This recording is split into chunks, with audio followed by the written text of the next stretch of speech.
Hey everybody, it's Moonbo here, and welcome back to more Endless Scrap Mechanic. Now, today I am really excited to start a brand new Scrap Mechanic series on the channel, and it's going to be called Scrap Mechanic First-Person Shooter. And that is because right here, guys, I have the initial prototype of a first-person weaponized system where we're going to be able to use this as the basis of an even bigger environment that is going to involve all sorts of really cool stuff. So this is the first episode of the series. Now we're just going to be taking a look at this prototype design of the first-person shooter. We're also going to discuss a little bit about the future of this series. There are so many amazing things that we're going to be able to do, and I'm sure you guys have lots of great ideas for this as well. Now, if you guys have any suggestions whatsoever, then make sure you put them down in the comments below. I'm really excited to see what you guys think about this build and the ideas that you might have. So like I mentioned, guys, we're going to be taking a look at this prototype, discussing its current design and some future ideas. We have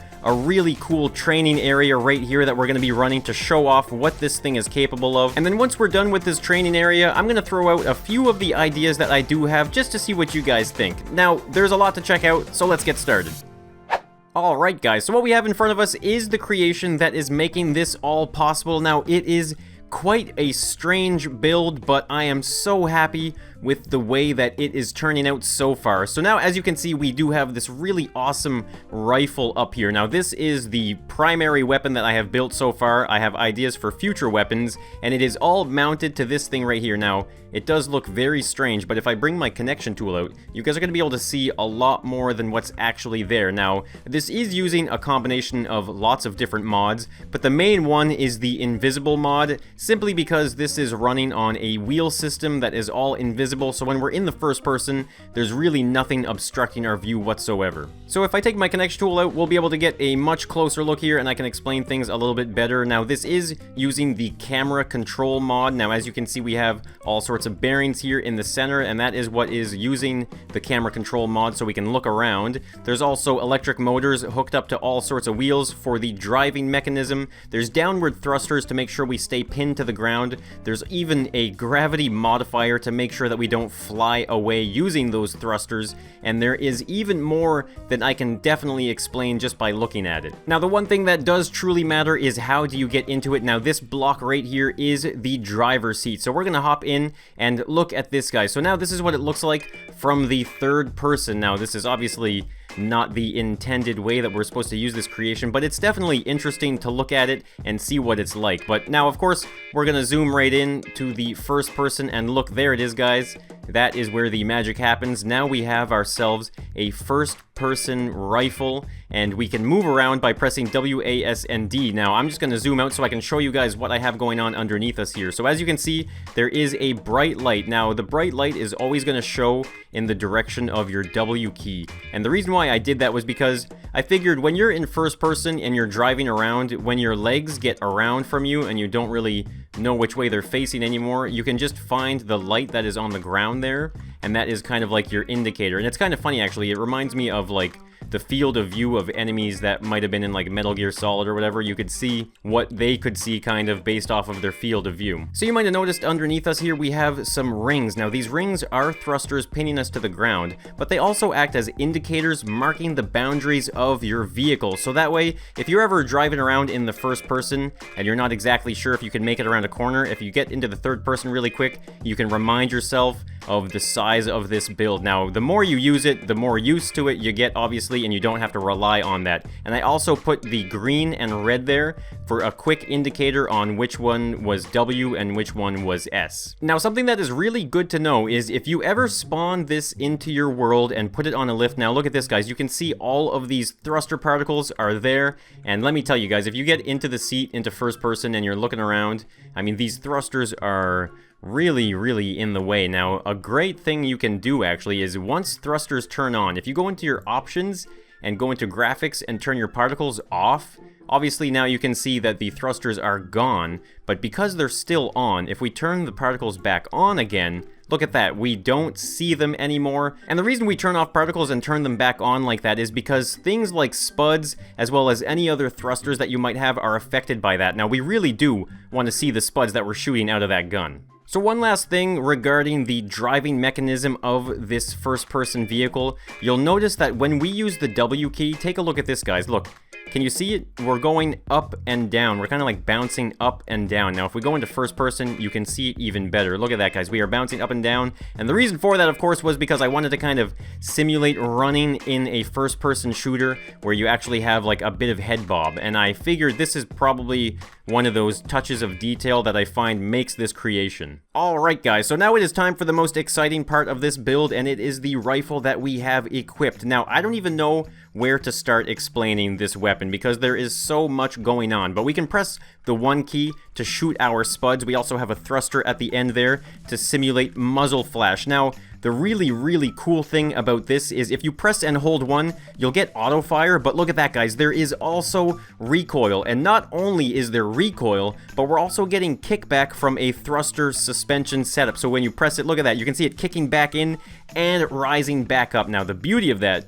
is just like in a first-person shooter, you can counteract the recoil. So if we kind of, maybe we'll just kind of drive up here, or should I say run up to a little ledge right here. Now we can kind of get an idea of the recoil by aiming in one spot and then holding it down. So watch this, guys. You can see the gun is working its way up higher and higher. Now kind of turn towards that tree, and then you reach maximum height. So once we stop shooting, the weapon kind of calms back down and it goes back to the normal resting position. So the beauty of it, like I mentioned, is if we press and hold and start looking down while the recoil is going up, you'll actually notice that we are countering the recoil and keeping the spuds in the same area. So that's just a little touch of detail that I am extremely happy with. Now we can also do something really cool, and that is aim down sights. Just like in a first-person shooter, you can bring the weapon up to your face just like that and look through your scope or through your iron sights, and I'm just so happy with the way this turned out. I mean, like, it's just, it follows you perfectly. You can look around everywhere you go, you aim down the sights, you start shooting, and it's just loads of fun. Now what makes this rifle so special is that it is equipped with a laser sight. So look at that, guys. We can turn on the laser sight, and this will give you a good idea of where you're aiming exactly, and even when you aim down sights, you can still kind of see it just over your iron sight right there, and it's showing you exactly where your spuds are going to go. So the idea that I kind of have when it comes to weapons in this first-person shooter series is I want each weapon to have its own unique touch, its own balance to this first-person shooter as well. So the rifle is kind of like a versatile, medium recoil, laser-sighted, and scoped in kind of weapon that is kind of like the middle ground of usability. So we're going to talk a little bit more about weapon ideas later on in the video, because first I wanted to do a run through of our training area and check out this really cool pop-up target that we've got right here. Now there are a whole bunch of them laid out through the track right here, the training area, and they're pretty neat. They use a proximity sensor, and when you get a certain distance from the target,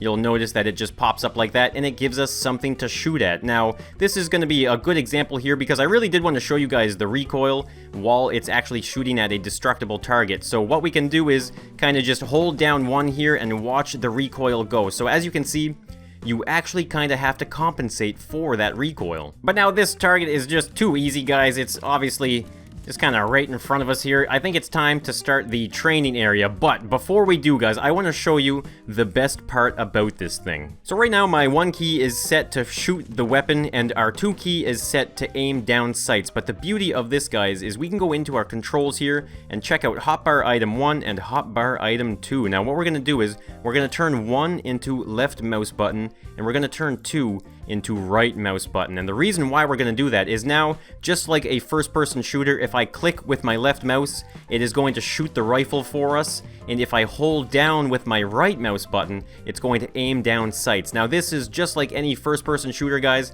and so the way it just works in conjunction with our light here is we can use our light to guide us in the way that our feet are moving, and now we can right-click to aim down sights, left-click to shoot, just like any other game. Alright, now it is time to run through this training area. I am super excited. Here we go, guys. It has begun. Now we're going to use that light to guide us. Alright, here we go. There is our first target.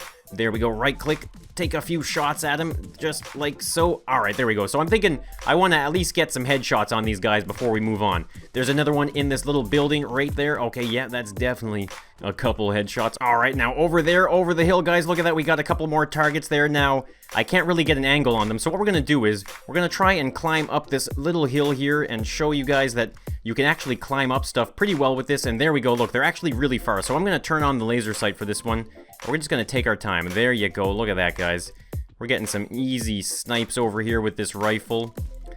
And look at that. The distance really shows off the recoil on this thing. It really does kick back there. All right, we got both of those targets. Now, I just need to quickly find my feet. Now, sometimes it can be difficult, so you just want to go into the third person there and find that light source. All right, so now we are moving on to the next portion of the training area. Now, look at that. I see the target hiding right there. We're going to take some shots. Okay, geez.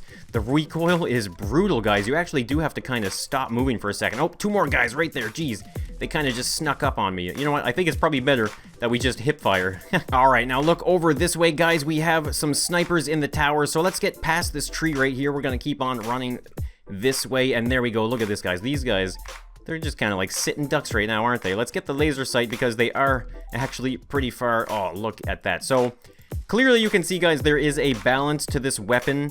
The recoil on it is pretty bad, so when you're trying to like tap at targets far away, if you hold it for too long, you can see, look at that, like it just goes off into the distance and it can be difficult to control. Alright, there are some more targets behind us here even. Holy mackerel, guys. I put really quite a few targets here. I'm just going to keep the laser sight going.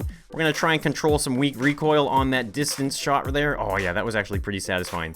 And then there are 3 more targets now, guys, so we just have to kind of make our way into this little back corner. There we go. Look at that. We got ourselves someone off into the distance. Now, this sight isn't zeroed in, actually, I got to admit, but the laser sight does work really well. There we go. We've got a target right there. Now, look at this. This is just holding it down and spraying. Now, this is where the laser sight actually shines. Now, it's kind of resetting the recoil, and there we go. We're going to hold it down and take out that final target right there.